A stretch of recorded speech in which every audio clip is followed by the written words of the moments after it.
The following is a local resident producers program.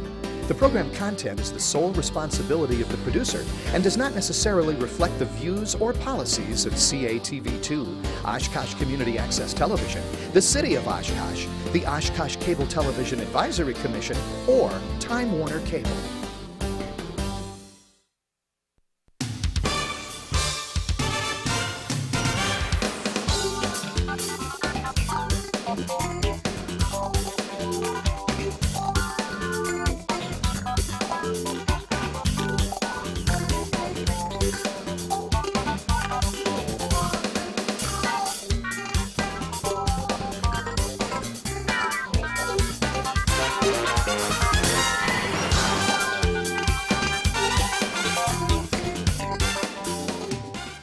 Hi everyone, welcome to another edition of Eye on Oshkosh. Cheryl Hentz here along with Tony Palmeri, and we're very pleased to be joined on this episode by Winnebago County Executive Mark Harris. Mark, you've been a guest here before and we're very pleased to have you back. I'm always glad to be here. Thanks for joining us this evening.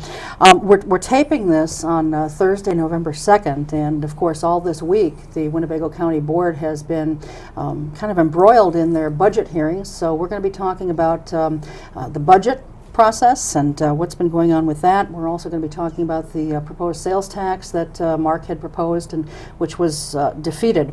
So with that, why don't we start with the sales tax? I mean, as I said, even though it did fail, they do reserve the right to bring it back during the budget process.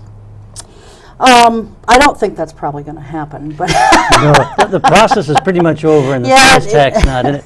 Yeah, there's a few things that they have to get resolved yet, but I don't think it's going to come back, at least during this budget time. But let's talk about that. You were very adamant about the need for a sales tax, a 0.5% sales tax in Winnebago County, and of course you proposed it last year, and it kind of went down in flames. This year you were so adamant about it that you started up a website, you put your own personal money into advertising, you know, pushing for this. Why did you believe so strongly in it? Well, I've promised to only put forward balanced budgets. And in order to do that, you have to make a substantial amount of cuts. And if I was going to proceed with just the money from the levy limitations, then it would take a substantially larger amount of cuts than I was willing to propose. My budget included 19 full-time equivalents being eliminated, as well as 3 part-time positions. And it still was about $700,000 short of being a true balance. So there probably would have had to have been another 14 people eliminated to balance the budget strictly by spending cuts. And I'm at the point where I feel if we're eliminating additional people, we're eliminating people who are putting in a full day's work for a day's pay and performing services that are needed by the county. I just didn't want to lay off more people if there was a way to avoid it. Well, and as we said, they shot it down, the county board did. I don't have that vote right in front of me, but it 27 was... 27 to 10. Yep, Yes. yep. So clearly, an overwhelming majority of the board was opposed to it. It failed. Who knows? Yeah, I'm sure each one has their own individual reason as to why it failed. But with its defeat, that left a huge hole that they needed to find additional money for, $775,000, if I'm... Yeah, the numbers did change a little bit because we got late revisions to new construction and growth, but basically it was over $700,000. All right, and so what they've done to find that, instead of making some cuts and being what I think responsible about it, is they've borrowed money from the general fund. Yes, they've actually created a structural deficit. I heard someone describe it as a balanced budget, but it's not a balanced budget at all. They pulled about $830,000 out of a variety of reserve funds, and those monies are being applied to recurring expenses that will recur year after year, such as salaries and benefits. And so what that means is after we use that amount of reserves that they pull from the various reserve funds, next year's budget will need a new source of revenue to replace those reserve funds for those ongoing expenses. So it'll be the third year I'll face where the new revenues I'm allowed under the levy freeze are eaten up almost entirely by deficits in the prior year's budget. So every year I start out with a new budget with virtually no money to go forward on. And all the cuts that they are making are cuts that you proposed. Actually, they rejected three or four of the cuts that I had made. I was eliminating, like I say, 19 full-time positions, and But what cuts they have made are cuts that originated with your budget. They have not come up with any additional cuts. no, that is correct. All the cuts they made were within the ones I proposed, and they actually didn't make all of those. Just like last year, to balance the budget without a sales tax would have required 76 cuts.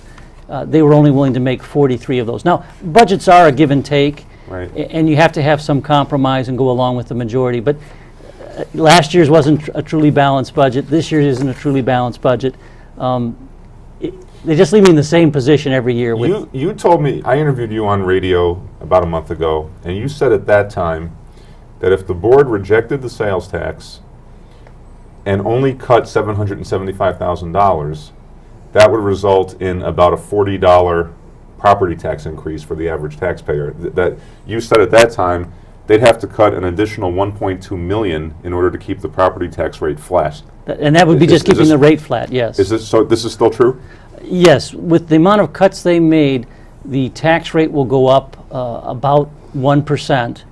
And because property is appreciated 4%, the average property tax bill is going to go up about 5%. Somewhere between $30 and $40 would be typical. All right, so then let me ask you, you've been very clear for the last 2 years that if you got the half-cent sales tax, it would come with a meaningful property tax cut. That's correct. It would have to be consistent with state law.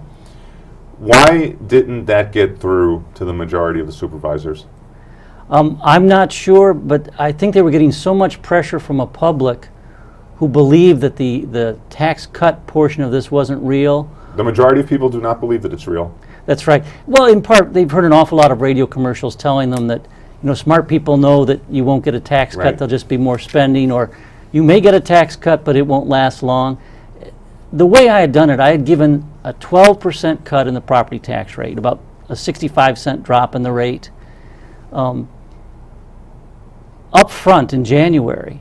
And once that money is given away in the form of a property tax cut, the board has no access to it. And in fact, as long as we're under a levy freeze, there'd be no possible way for them to take that back. But even at some future date, if we're allowed to raise taxes, assuming that the board acted in a rational manner, they would only increase property taxes for something they really believed in. And if that's the case, they would have raised taxes whether they had gone with a model that never included the sales tax or one that did include the sales tax. And in that case, while the tax rate might rise at a future date, it would always have been the 65 cents lower than it otherwise would be. So there is no realistic way that that can actually be taken back once it's put in as a property tax cut. And the way I did it, I gave that cut in January. The sales tax wouldn't have started in April. People would have known by the time they got their tax bill who had been telling them the truth and who had been telling them lies. Okay. Well, and not only have they not made any meaningful cuts or even tried to make any meaningful cuts, I don't think, they've created some positions, 3 new positions within the Sheriff's Department, which I'm not complaining about that because that goes to public safety, which is one of our essential services that government is supposed to provide. Those were add-backs of positions that I had eliminated in my budget. Okay, but they found a way to put them back in, and that's 2 patrol officers and 1 dispatch person, totaling roughly about $188,000 to the budget.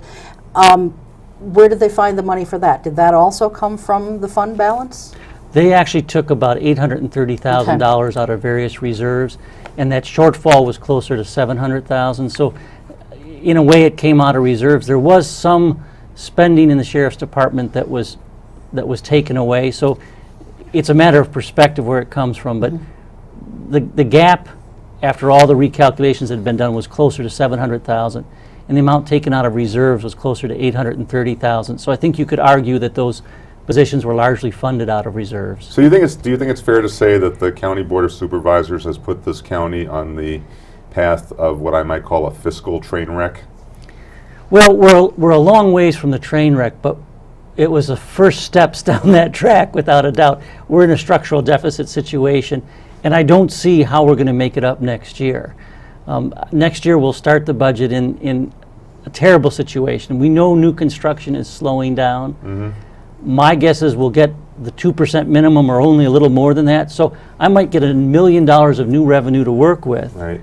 But 830,000 of that will have to fill the hole that was created by using one-time monies for ongoing expenses. All right, but some people in the community, the Northwestern Editorial Board, for example, are claiming that you're not doing your job, that you submitted one budget that included the sales tax. You didn't not provide an alternative budget that was strictly cuts and maybe other revenue enhancers. Explain to our viewers why you only submitted the one budget, and why is it not your job as the executive to provide at least two budgets? Well, it's actually my job to provide my recommended budget, and the board is free then to amend that budget as they see fit. And they made over 30 amendments to the budget I put forward. Last year I gave two budgets, and a couple negative things resulted from that. One, they kind of mixed and matched things from the two budgets. They didn't give me the revenue that was in a budget with a smaller number of layoffs, basically 40 positions eliminated. Right. And they only gave me part of the position eliminations that was in the second budget that bounced entirely through 76 reductions. Mm-hmm.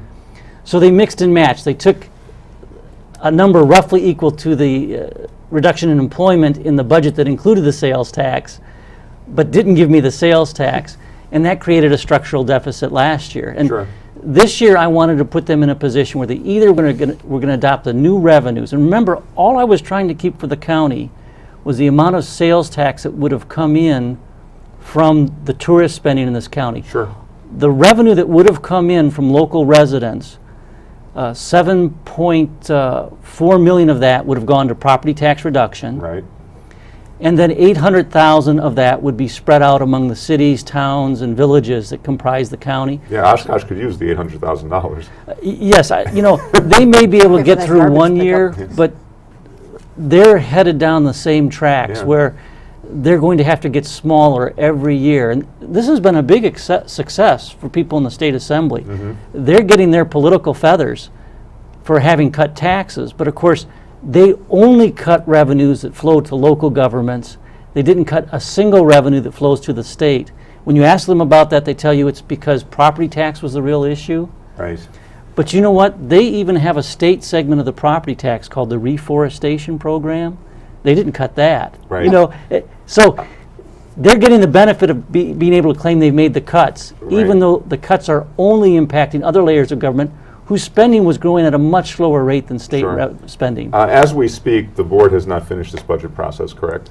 Well, actually, I think they are done with it. They're just about done. All right. Well, Now- they actually voted to approve the budget. Okay. Now, do you have the power to veto? I have a limited veto. I can take spending they've done back out of the budget, and I may make one or two small changes, but I can't. You can't veto the entire budget. No, I can't veto the. Well, I suppose I could refuse to sign the budget, but I can't. For instance, get the sales tax back in through a veto, or if they cut spending from the veto, Okay. I can't add it back in with. It's a very limited veto. Well, why not refuse to sign it? I mean, if I were you, I might think about making a public statement saying that it's fine to be against the sales tax. However, this county board has now given us 2 years of structural deficit type of spending. It's irresponsible. I, the county executive, will not sign my name to that. No, Would they then have to vote to approve it over your lack of signature? they would have to override it, and actually quite a few people voted not to approve the budget this time, so the 2/3 might be a little tricky. But I think that would just get us into a Mexican standoff that would not be productive for the taxpayers. I will say this, the board worked harder at this budget than they ever had before. And I think that's in part because I only gave them one version. Yeah. So they actually had to work at it department by department. But they didn't really do the work, though. Well, no, Mr. and that's Harris, what is I that was going to right? say. I mean, what's and- different? Because Yeah. they ask questions every year of department I mean, heads. What was in different? relying on the reserve fund, they really didn't do any more different work this year, did they? Well, I don't think the outcome was very different. I think they worked much harder at it, but in the end, the outcome was very similar to what happened in prior years. And you know, I would think that going to one-time monies like reserves for ongoing expenses would have been my last choice for them. Let me ask you a question about this reserve fund while we're on it. The reserve fund is taxpayer money. Yes, it is. That money at some point came from taxpayers. Now, there's one school of thought that says, why isn't the reserve fund returned to taxpayers? What gives government the right to keep it? Sure. You could do that. You could buy down the tax rate, but these reserves are not so large compared to our spending that they're unreasonable reserves. I mean, just like you'd tell anybody you should really have a month's wages in the bank for an emergency. These reserves were about $10 million when our budget is getting over $160 million. So we're not even at 1 month's spending. All right, Cheryl? Well, and I think that the point that needs to be made, so it was $10 million before they borrowed $830,000, or is it $10 million after the I shouldn't even say borrowing, they're just pulling it out. Well, remember, these things are all projections, but I think Chuck Ornstein, my finance director, had projected that the reserves would get up to $10.9 million, the general reserves, by the end of the year, and based on a calculation that's purely his own. It doesn't come from bonding companies, it doesn't come from auditors or any, government publications. He has done sort of a calculation every year to give them an even yardstick, and I told him, go ahead and leave it in the budget because it is a constant yardstick, even if it's one that we've made up ourselves. He concluded that we needed to have $10.3 million. So you could argue that we had more reserves than we need. However, it would be completely different to have applied those reserves to a one-time item than to apply them to an item that's going to recur year after year. Well, and kind of where I was going with that, Mark, is, I mean, how long can we continue to pull money from there? Eventually, first of all, the bond rating is set. It's established based upon what you have in reserves. Now, at some point, if they continue to pull from this fund, our bond rating suffers, right? Yeah, I think we'll probably be able to hold our bond rating through this year, but if we were to continue in this pattern much longer, it wouldn't be long before we would change the bond rating, and it actually would drive the costs to taxpayers up significantly because it would affect our cost of borrowing. There's limits to how far you can push it. We can probably get away with one more year of this, but there's some fundamental change going on. In the past, the different departments always built a little cushion into their budgets. If they thought they needed $10,000 for a particular budget item, they might have built in $10,500.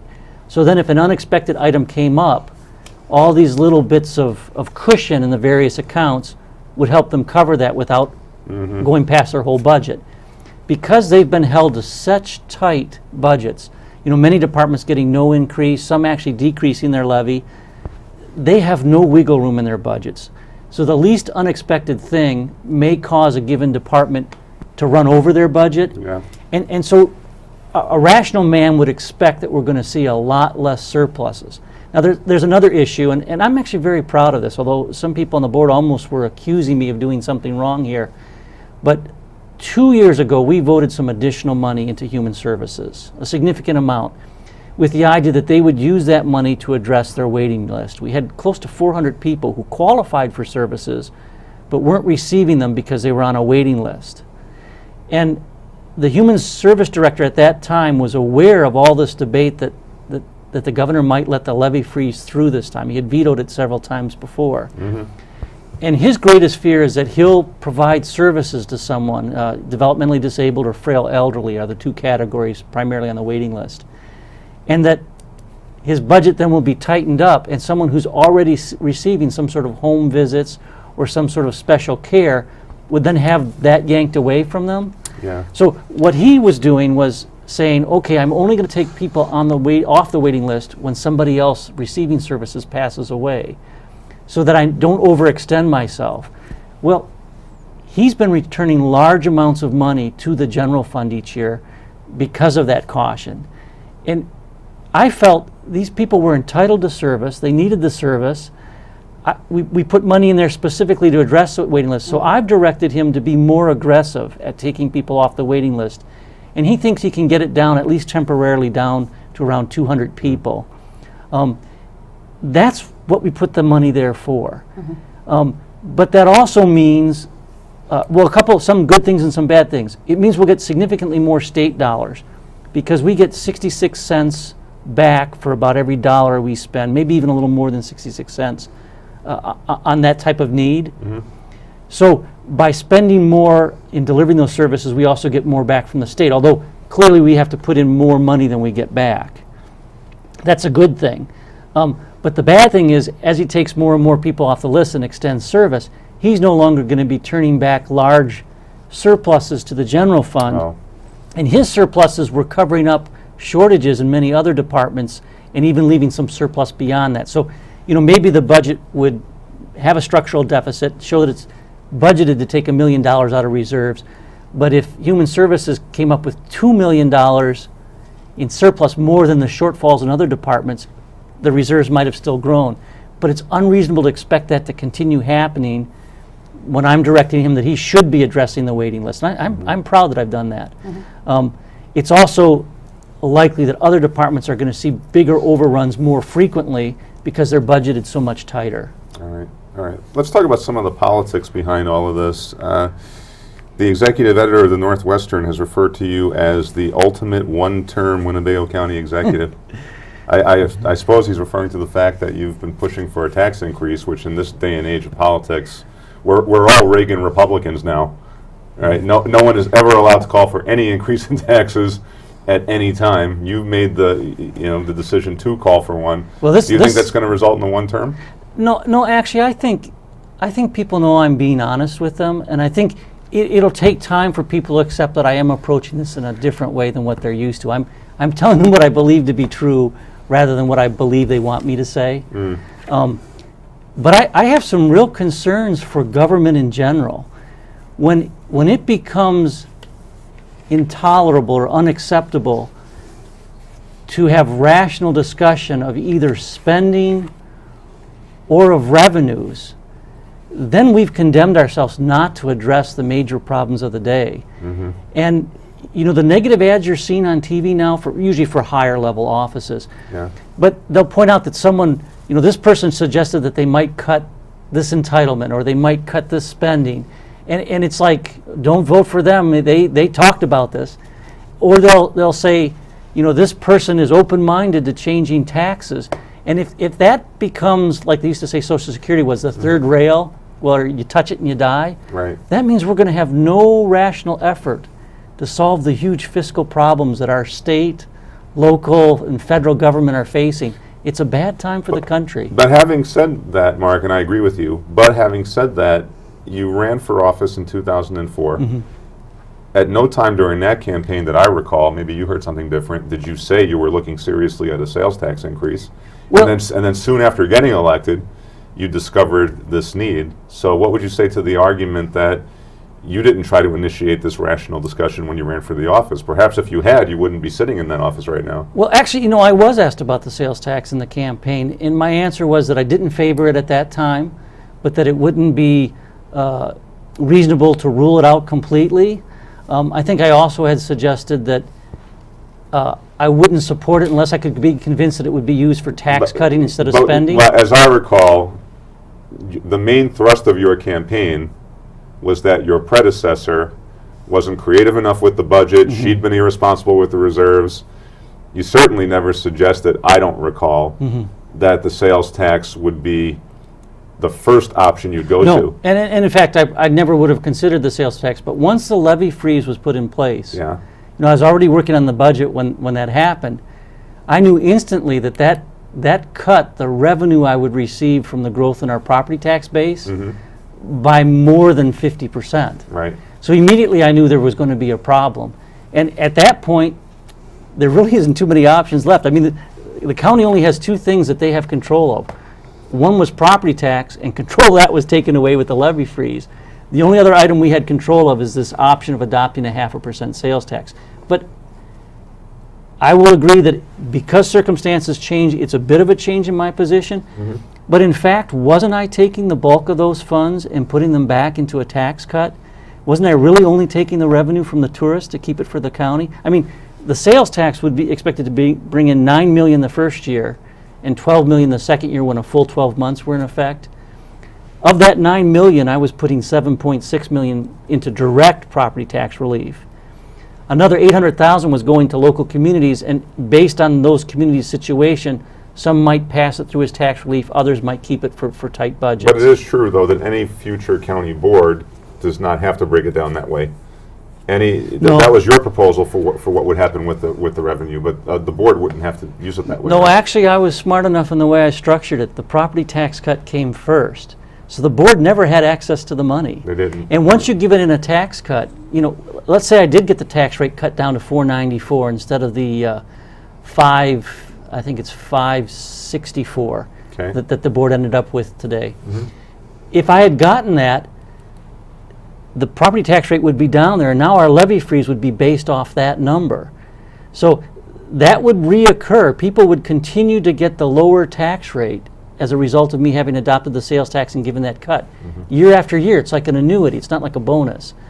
So there really was no way to take that away once it was given. The board never had access to the money except for the, I think it was $800,000 that I was proposing would flow into their coffers. That was the only part they would have control of. Yeah, go ahead.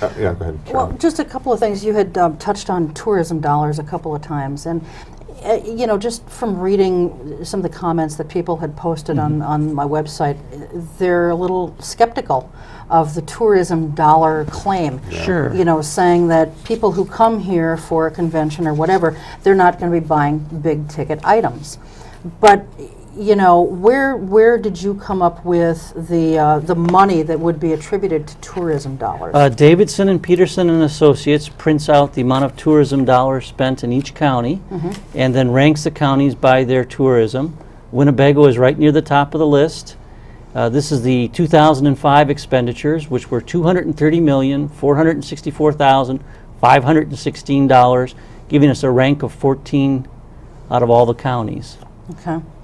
And of course, the things that the sales tax would not apply to are food, prescription drugs. Is clothing in there? It would apply to clothing. Okay. Most services it wouldn't apply to. For instance, you get your hair cut, there's no sales tax. Really, this sales tax would only apply to things that the state sales tax applies to. Okay. And in fact, the reason most people in counties that have it aren't even really aware of it, it really is collected by changing the state sales tax rate from 5% to 5.5%. And so people don't even know it's there. And then the state takes a small fee for handling the money and then rebates that 0.5% less their handling fee to the county. And in fact, many of our residents are already paying that tax, even though we don't have it. Because if you buy something over the internet from a company that has a nexus in the state of Wisconsin, they go to a table and charge you what they show as this state's sales tax rate. And since 5.5% is the prevalent rate throughout the state, you pay 5.5%. The only difference is we don't get that money back, but the 59 counties that have the sales tax in place, they get that money back. Okay. There was one other comment that had been posted on the website, and I just kind of wanted to read it and then have you maybe address it. It says, "Isn't the sales tax proposal actually a tax on the poor?" And the reason that I'm bringing this up, I realize that the sales tax is dead for now, but I'm sure it'll come up next year.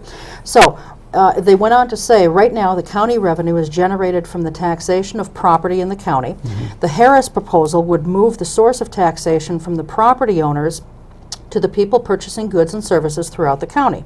Yes, this will include getting some tax money from non-county residents, but it will also include taxing renters, college students, and high school students and other residents of the county who presently do not own property. Then it goes on to talk about a single mom who will now have to pay more out of her pocket for diapers, shoes, and so forth.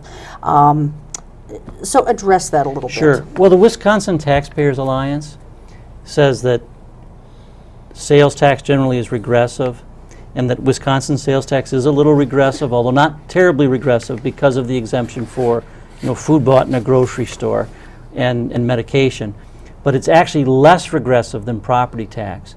And also remember what's been happening here. As the state and federal government have been cutting their support, mostly for programs for the poor and the working poor, that funnels through the county's hands. Before the levy freeze, those reductions in funding to us got translated to increased property tax. And if you go back and look, year after year, the property taxpayers have paid a slightly larger percentage of the county's budget than they had the prior years. It had gone from maybe 31% 10 years ago up to about 37% now. So to a certain extent, the money that was being cut from us was money that the state had that was coming from sales tax and income tax. And it was being shifted to property tax. I'm just reversing about 5 years worth of that ratcheting up of the property tax. The other part of it, the renters. The renters is a hard situation. But we've always argued that renters paid property tax through their rent. And if that's true, then a cut in property tax should over time affect their rent. Now, I had a lot of people that say, well, an increase in property tax affects them, but a cut would not. Well, the city tax is going up this year. The school tax is going to be going up. Had there been a decrease in the county property tax, the net tax bill would have still gone up, but by less than it otherwise would. And if you're saying that the renters pay that, then they would have benefited by that increasing less than it otherwise would have. The other side of that is if in fact the renters are in no way affected by property tax, and some people argue that too, they say it's just what the market will bear between landlord and tenant. If that's the case, then they're really not contributing anything to the tax roll now. And to a large extent, many of the people served by the county would be renters. And if that's the case, then they should pay some small share. Now, really, people on fixed incomes, people with very little disposable income, those people would have paid relatively small amounts. I'm not unsympathetic to the claims that, the poor people can't pay anything more. But remember, the county only had two options, property tax and sales tax. And the property tax option was closed by the levy freeze. So I only had one choice left. So it's not a matter of saying, I should use income tax or you should use some other basis. I don't have any of those options. I just have the sales tax, and I used to have a property tax option that's been taken away. Whether Mark Green or Jim Doyle get elected governor, we're going to continue to see the levy freeze in place for the foreseeable future. Is that correct? Yes, both have indicated that something will continue. As I understand it, Doyle has indicated that he'll continue the freeze, but may allow some sort of inflationary or some other factor in there that would make it a little less strict. Green actually proposes going the other direction. Green proposes going to a revenue freeze. And if he goes with a revenue freeze, then I can't get any benefit out of a sales tax at all, because whenever any revenue to the county increases, then the property tax would have to be decreased. But think about how that might work. The landfill might increase their tipping fees for trucks dumping garbage. I would have to cut the property tax that funds operations, even though I can't touch the revenue coming from tipping fees. That revenue freeze will be a disaster for local governments. And while people may cheer it the first year, it's just a matter of time before they realize they've really lost something, and before these communities will become unattractive places in terms of quality of life, so that our ability to attract businesses into Wisconsin will really be diminished. All right. The city of Milwaukee and Milwaukee County are also in a structural deficit type of structural spending, structural imbalance, let's say. And you presented, Cheryl and I, with a report from the Public Policy Forum, a think tank. And I want to get you to respond to something. They give 5 suggestions out as to how structural balance can be achieved. Let's take one by one. I want to know if Winnebago County is doing these things. They say structural balance will only be achieved and maintained if the city and county, number 1, avoid excessive use of enterprise and rainy day funds to annually balance the budget. So we're excessively using rainy day funds. Yes, I would certainly say the $830,000 pulled out of various reserves was excessive. And it's actually more than 2 years in a row that we've been doing this now, right? Oh, it's been a regular pattern, but at one time there was surpluses flowing back to replenish them. I don't think that's going to continue. That's not going to continue. All right. They say number 2, structural balance will be achieved if we use private and grant revenue to fund only those activities that can be cut if the revenue source dries up. I think they mean to fund. What they're saying is, let's say the federal government or state government is going to give you money to start a new program. Yeah. Family care is one where this is coming up, where they want to encourage us to start a new program. If we start a new program, we have to know that we can end that program if the grant money goes away. Another example of that is child support enforcement, funded entirely by federal and state dollars. But now the federal government has decided that they want to diminish their responsibility for that. They're cutting $80,000 for 2007, $240,000 for 2008, another $200,000 for 2009. Well, clearly, I can't stop collecting child support from reluctant non-custodial parents that's going to these, families supported by a single adult. So when the federal government decides to get out of that program, I'm morally obligated to continue it. So I have to take money from somewhere else. Exactly. And I'm running out of somewhere else's to go to. There's no somewhere else's. All right, they say number 3, structural balance will be achieved if we can avoid pushing current obligations into the future.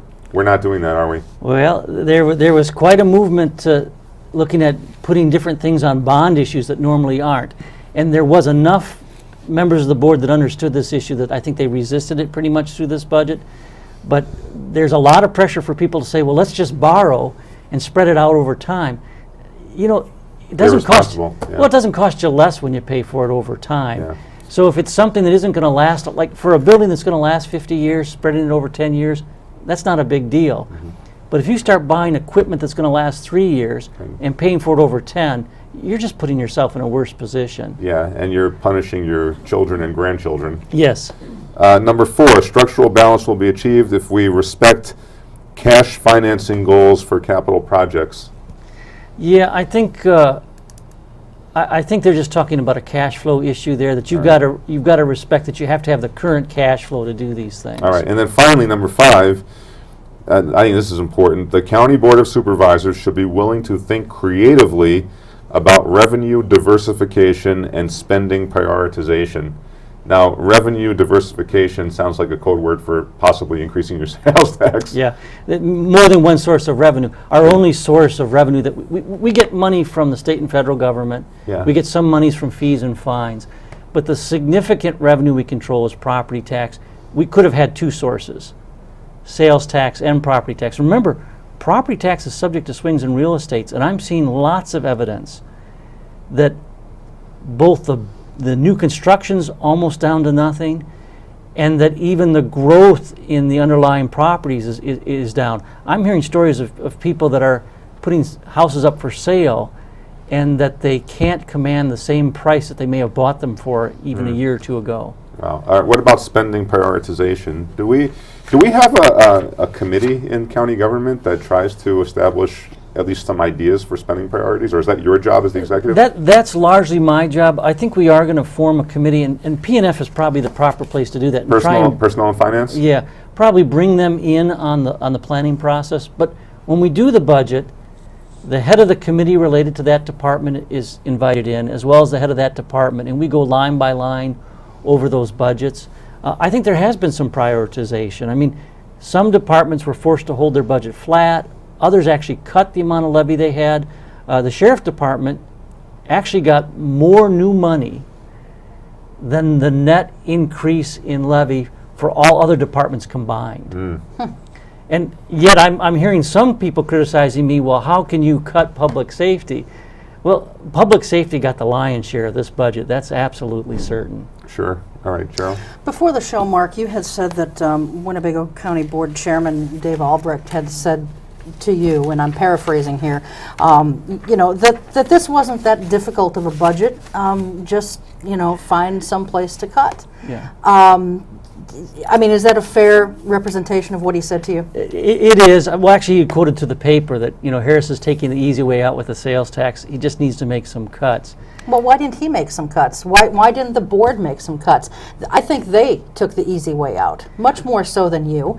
I mean, I had hoped that you would have put forth 2 budgets, but they certainly took the easy way out. I mean, how difficult is it to say, we're going to pull money from this account?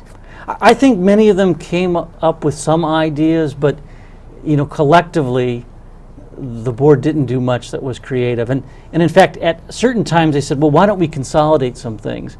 And I just hate that, because consolidation is a euphemism. You know, you don't save a penny by taking people from two different departments and putting them together until you lay somebody off. So at one point, one of the board members said, well, why don't we consolidate all the mechanics into highway? And I said, well, you know, which ones do you want to lay off? Oh, no, we're not saying we want to lay anybody off. We just want to be efficient. Well, there's no savings in consolidation until you reduce personnel. So they're saying one thing, and really I think they're meaning another. You know, you jump back to the two budgets. There was a point I was going to make and somehow lost it. When I proposed two budgets, I was accused of scare tactics because the one budget that relied entirely on layoffs had so many layoffs in it. Right.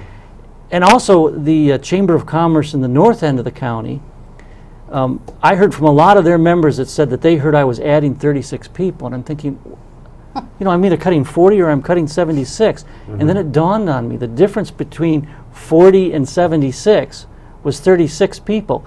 So in their interpretation, if I was going to lay off 40 if I got my sales tax and 76 if I didn't, then I was adding 36 people if I got my sales tax. Well, that just was counterproductive to give the two budgets. And quite frankly, do you know anyone else who has ever presented two budgets? Has any president or governor or city manager, has anyone else besides me ever proposed two budgets? I'm not aware of anyone ever having done that. Well, I think a city manager might be expected to do it because he or she is hired. But you're an elected official. I mean, in my judgment, you're supposed to present the budget that you think best meets the needs of the citizens of the county. And if the citizens don't like the budget that you present, then we know what to do when you come up for re-election. Sure. The way that's supposed to work, if someone is a county administrator where they don't have an executive, they're an employee of the board in effect. Yeah. And if they still only present one budget, but the board is free to completely reject it and tell them to start over and give them some direction. But ultimately, the board's responsible for the whole thing.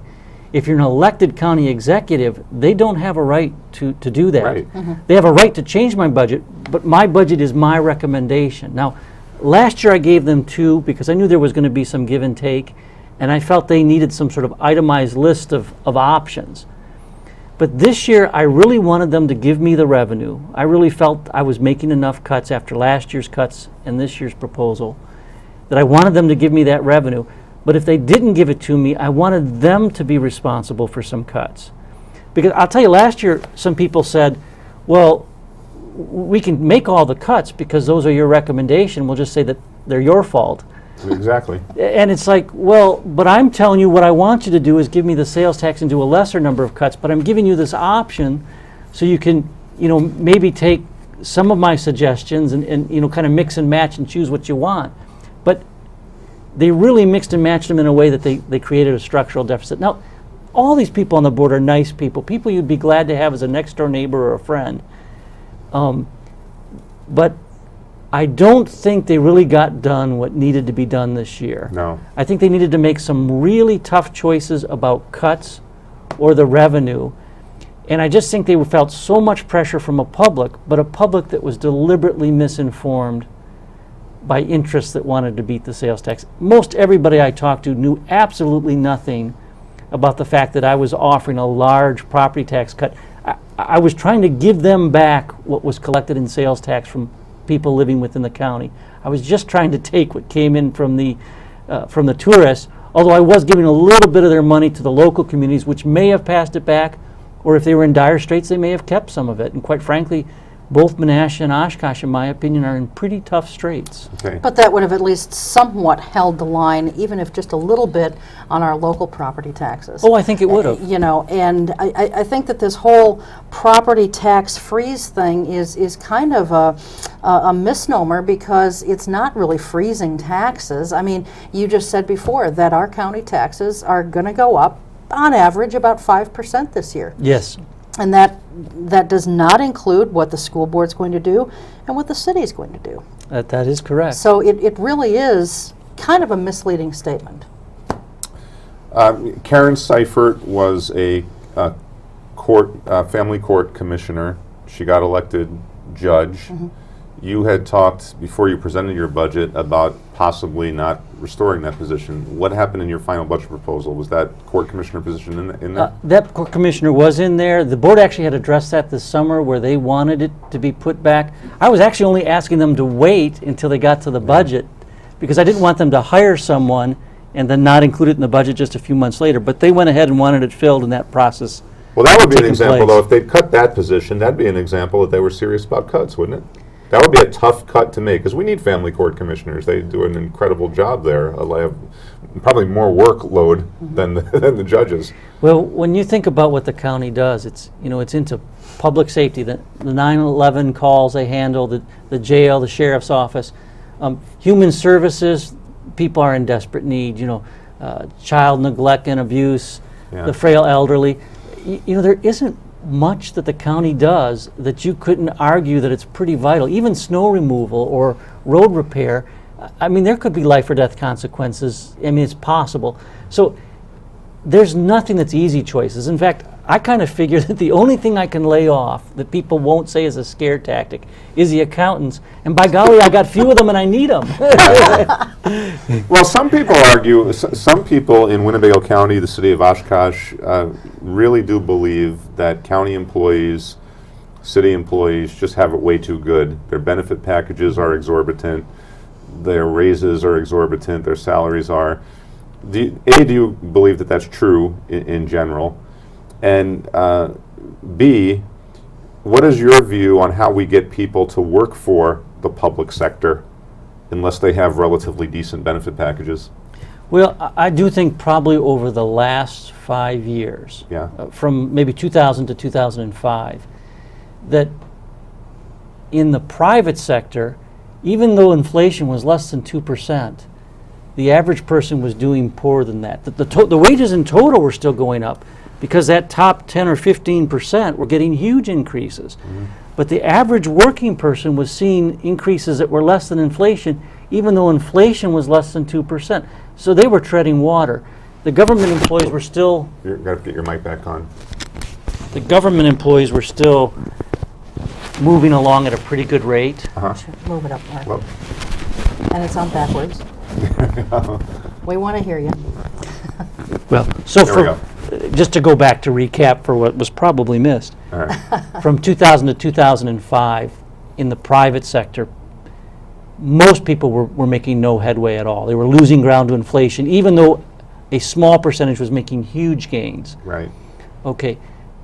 During that time, the government employees were kind of moving along as they always had, so they probably did gain a lot against the private sector. So at one time their pay was lower, but their job security was better and their benefits were much better. Their pay probably caught up with equivalent jobs in the private sector. But now we're starting to see an acceleration in wages. They're still low, but they're moving at a faster pace In the private sector. in the private sector. And because of these pressures, I think the public sector employees are going to see smaller wage growth. And in fact, for the non-represented employees, I eliminated their pay for performance, their steps. They just get the base increases now. And we're now we're going to renegotiate the 3-year contracts. And I think even the unions understand that they're going to have much smaller increases in pay. They probably have as poor of job security as the private sector Sure. has now. They still have better benefits. But these have to be collectively bargained, and quite frankly, I don't expect to do a lot of change in the benefit area if I'm trying to negotiate much smaller raises. And the budget I had, by the way, only budgeted 2.2% increase in wages. That's a combination from the reduced positions and really tight wage increases anticipated. Right. So we can't reform everything at once, but why are we racing to the bottom? Yeah. We're at the point now where all working people are saying, I don't want any other workers to have anything I don't already have. Exactly. Pretty soon we'll all be working for low wages, without benefits, and long hours, and for a handful of people that are making millions. Well, they call it the Walmartization of the economy. It's not good for anybody No. because the people you want to have less money are also your customers, Yep. and they're the ones fueling your economy. So it's got to be done fairly and reasonably. Yeah. Well, and people can sit back and say, how much education does it take to fill a pothole, or how much education does it take to drive along in a truck and pick up a dead possum or whatever may be on the road. But you know what? We lost 2 highway workers Sure. this past summer. Yeah. Mark and Dan. Because it is a dangerous job, and not everybody wants to get out there and fill those potholes, no matter how easy it may be. That's what they were doing when they got killed. But they went up and down 41 every day and pulled the tire treads out. When you're driving along and you see a truck tread in the road, you think somebody should get that out of the road. They were the ones that did that. And that's a big safety issue. Those guys also were willing to plow some difficult places. The 441 bridge, extremely difficult to plow because there's no shoulder. Yet, that's just so taken for granted. So, maybe parts of these jobs you think it's not, the biggest challenge in the world, but quite frankly, I couldn't have done their job.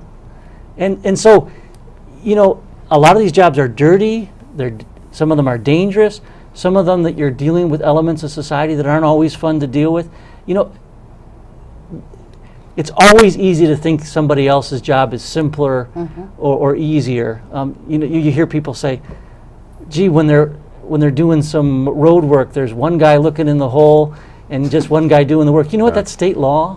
That anytime someone's below street level, that it has to be someone who just watches for a trench collapse, and yet we all think that's an example of laziness. By law, they can't be doing anything else. Right. Exactly. In our remaining minutes, I want to just kind of touch on the county board size reduction. You've gone on record as saying that you do favor perhaps a smaller county board, and yet when the county board pulled what I think was a very slimy stunt a month or so ago, there was a citizen movement to cut the size of the county board in half from 38 down to 19.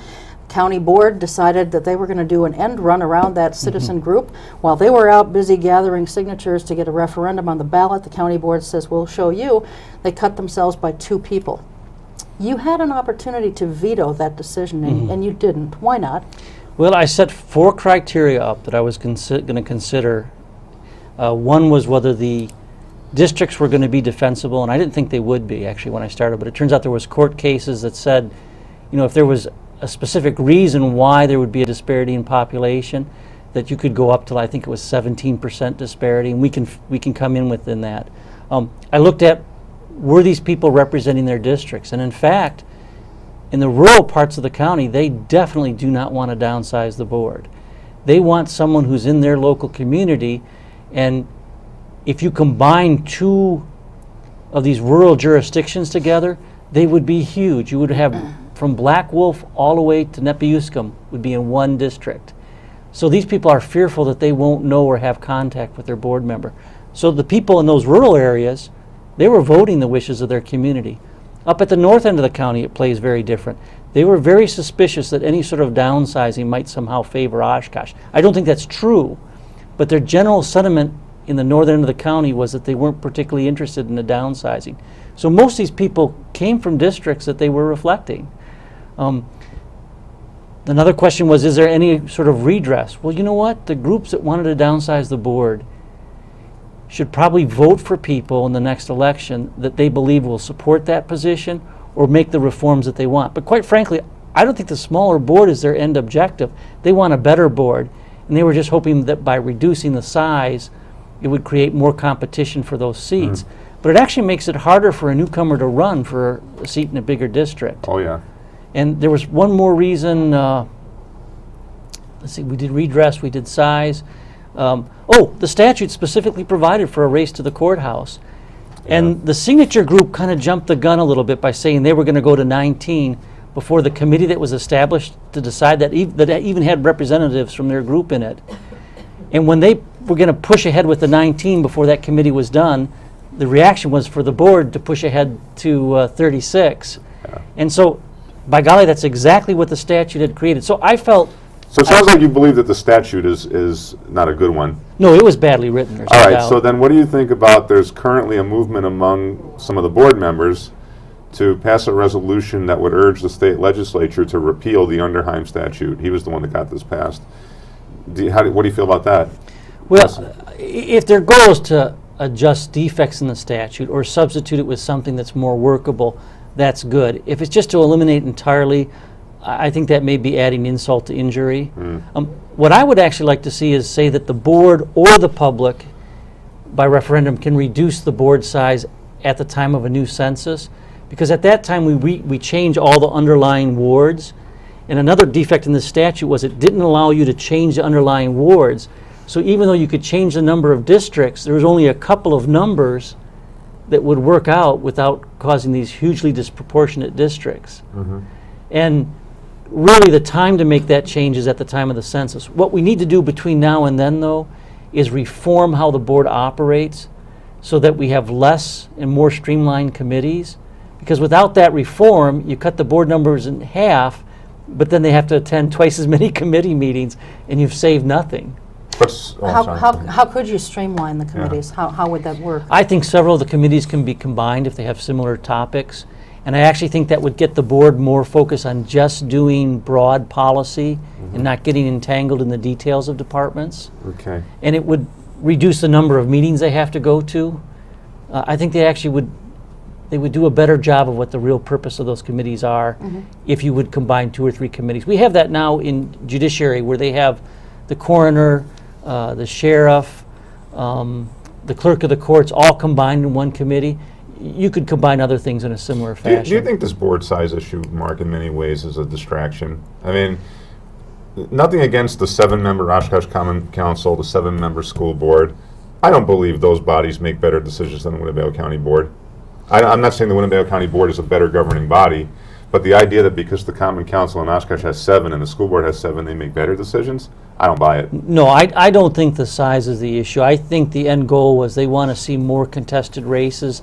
They want to see more turnover. Well, I think that some of these groups want to see not more contested races, they want to see races that they are more likely to win. So that if you're a Chamber of Commerce organization supporting a cut in the board, smaller board means more money goes into the districts. And chamber-sponsored candidates, in my opinion, tend to do better in races where more money is spent. Wouldn't you agree with that? That's what they want. What I see is that the problem is we can't even find challengers. We only had 5 contested races. 4 of the 5 incumbents that were challenged lost. So the problem is we're not seeing people come forward from the community to run for these positions. I think there's a couple structural things that are blocking that. One is that each committee decides when they meet by a majority vote of that committee. Well, our board is largely comprised of self-employed and retired people, and they vote to meet during the day. And I'm sympathetic with them wanting that. But if we don't shift to nighttime meetings, we're disqualifying the vast majority of people that are potential board members from serving. That's a good point. So we need to make some changes that make us more inviting to the average interested citizen, and that may be one of them. Okay. And just very briefly, because we're almost out of time, there was talk of the chamber or the Propel group or whichever it was that was trying to cut the county board. There was talk of them pursuing some kind of litigation. Where is that at? I'm not aware of them having filed any lawsuit. I think it's very unlikely that they would win the lawsuit, as long as the board lets the allocation of the districts be done in a way to minimize the disparity. If the board starts tampering with that map, then they'll have grounds. Okay. All right, very good. Well, it's been a fascinating hour. Thank you very much for being here, Mark. We appreciate it. Thank you very much for inviting me to the show. Good luck with the budget. Start working on the next one. That's right. Tony, thank you. And as always, thank you for letting us in your homes for the last hour. We'll see you next time. Until then, take good care and keep your eye on us. We've got our eye on Oshkosh.